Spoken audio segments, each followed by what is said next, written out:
film industry sets could soon come back to life. The actors union SAG-AFTRA voted unanimously on a tentative agreement with the group representing studios and streamers.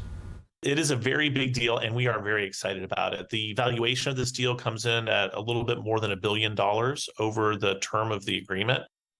So this deal includes the largest minimum wage increase for actors in 40 years, a new residual structure for streaming services, and extensive protections around the use of artificial intelligence. So the end of the strike means a lot of productions will start to ramp up across the country and, of course, right here in New Mexico. Monica Logroño spoke with some of those film workers today. Monica, what's next for film in the land of enchantment?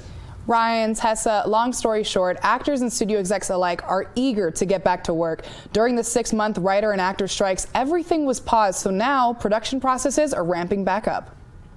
Actors, directors, writers, producers, they're all have their plane tickets. And they're coming to New Mexico. Sydney McCrossin with the Albuquerque Film Office says the city is excited to get back to work following the strike. Incoming shows will need about 6 weeks to do their preparations, to build sets, to get costumes together, to finish their casting.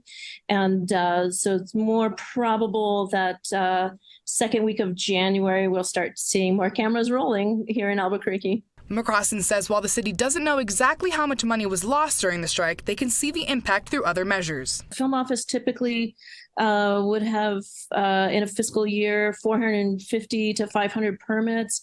And this last year were just a fraction of that, probably 1/5 of the activity that we would normally see.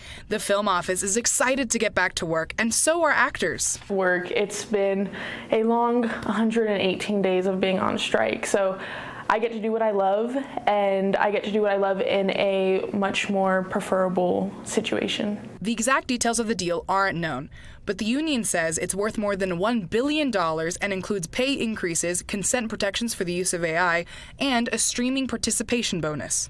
I think a lot of people sometimes don't realize that the film industry is about so much more than just actors. So it's actually a really big industry for all of New Mexico. Last year alone, it brought in $855 million for the state. So it's huge for us. We can do so much more in our community and help out our community with that. And so I'm overjoyed that we get to continue to work through Albuquerque.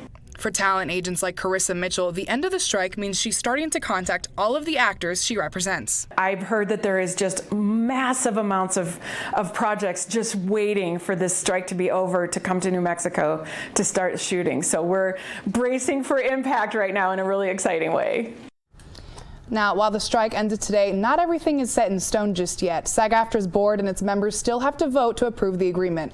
But some of the actors I spoke with are hopeful that it'll be approved quickly, considering SAG-AFTRA's negotiating committee unanimously voted for the agreement. Tessa, Ryan. Yeah, seems pretty stable there. So do we know what our state's film office is saying? Any reaction from them tonight? Yeah, no, they actually sent me a statement saying they're thrilled about the agreement. They also said they're pleased industry spending will ramp back up just in time for the holidays. We'll have their full statement on KOB.com. Back to you guys. All right, some good news for a lot of families around here. Absolutely, absolutely.